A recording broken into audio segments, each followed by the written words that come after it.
Let's be honest. It's hard to talk about mental health when you don't even know how to pay your next bill. I've had days where I wake up already tired.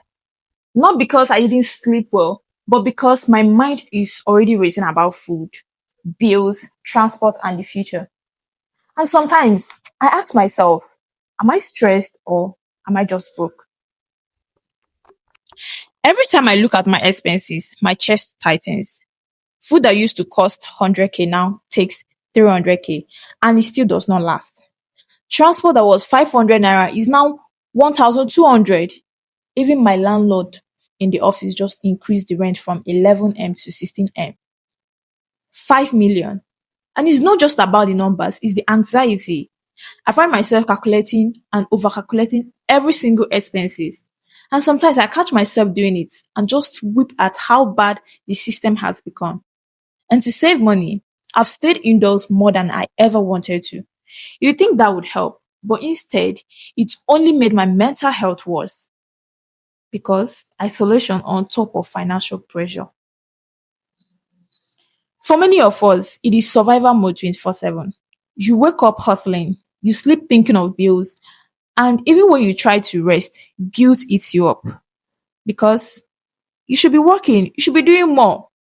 I've caught myself scrolling job sites at 2 a.m. not because I wanted a new job, but because I am scared of what happens if the current one ends. That's not ambition.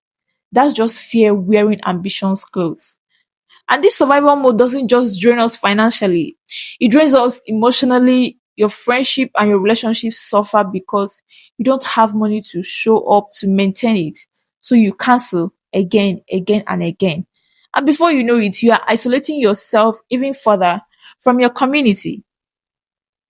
A lot of young people in Nigeria are not sleeping. I know I'm not. Are you sleeping?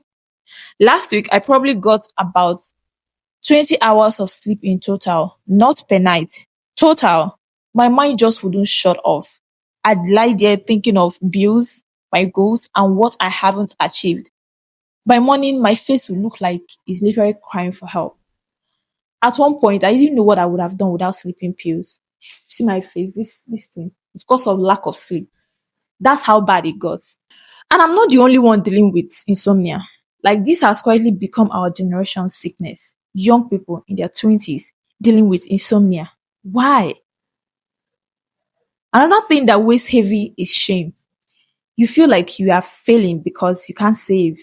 I know a lot of times where I feel less of myself because this is not where I'm supposed to be. I'm working, but I can't even save. I'm earning enough, I can't even take vacation.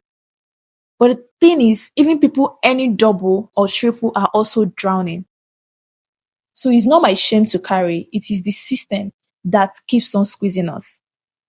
But here's what keeps me moving in those dark times. I remind myself of my targets, my plans, and I tell myself, this economy is not your fault, girl. It's not because you're not hardworking, it's not because you're not doing enough. I try to be kind to myself whenever I'm regretting opportunities I wasted or treated lightly.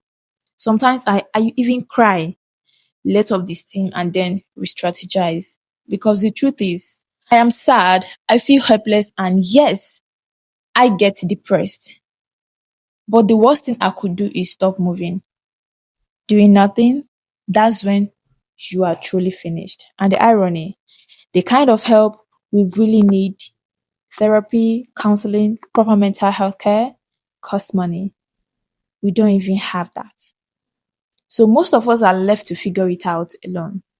That's why I keep saying, don't stop. You can take a break to cry, to breathe, to focus, but you must never stop. Even the smallest step is better than standing still. This isn't just my story. Almost every young person I talk to is carrying the same pressure. We are not weak. We are exhausted together. And I've realized the only way I ever put myself out of the abyss is through small wins. Sending one application, reading one page, learning one small thing to gain a sense of accomplishment.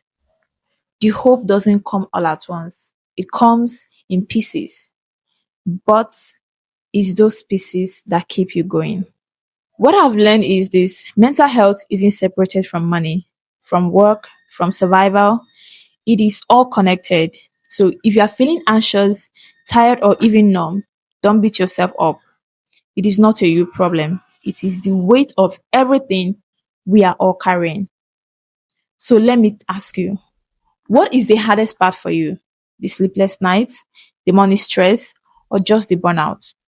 Drop it in the comments. Let's talk about it. If this resonated with you, share it because someone else out there needs to know they are not alone in this struggle.